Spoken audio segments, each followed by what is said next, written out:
Christmas বড়দিন ভারী ধুম হয়। গির্জা ঘরে ঘণ্টা বাজে প্রভাত সময়।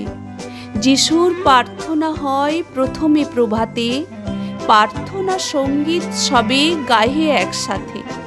খ্রিসমাস বড়দিন ভারী ধুমধাম, হাসি খেলে নাচে গায় নাহি কবিরাম। সান্টা ক্লজ সবাকারে দেন উপহার, সুমিষ্টান্ন কেক আদি বিবিধ প্রকার। খ্রিসমাস বৃক্ষ এক শোভিত অঙ্গনে, ফুলমালা সুসজ্জিত আবাস ভবনে। শিশু বৃদ্ধ যুবা সবে উৎসবে মাতে, কেক কাটে সকলেই খাই একসাথে। রাতে কত জলে আলো বিবিধ প্রকার, খ্রিসমাস উৎসবে আলোর বাহার।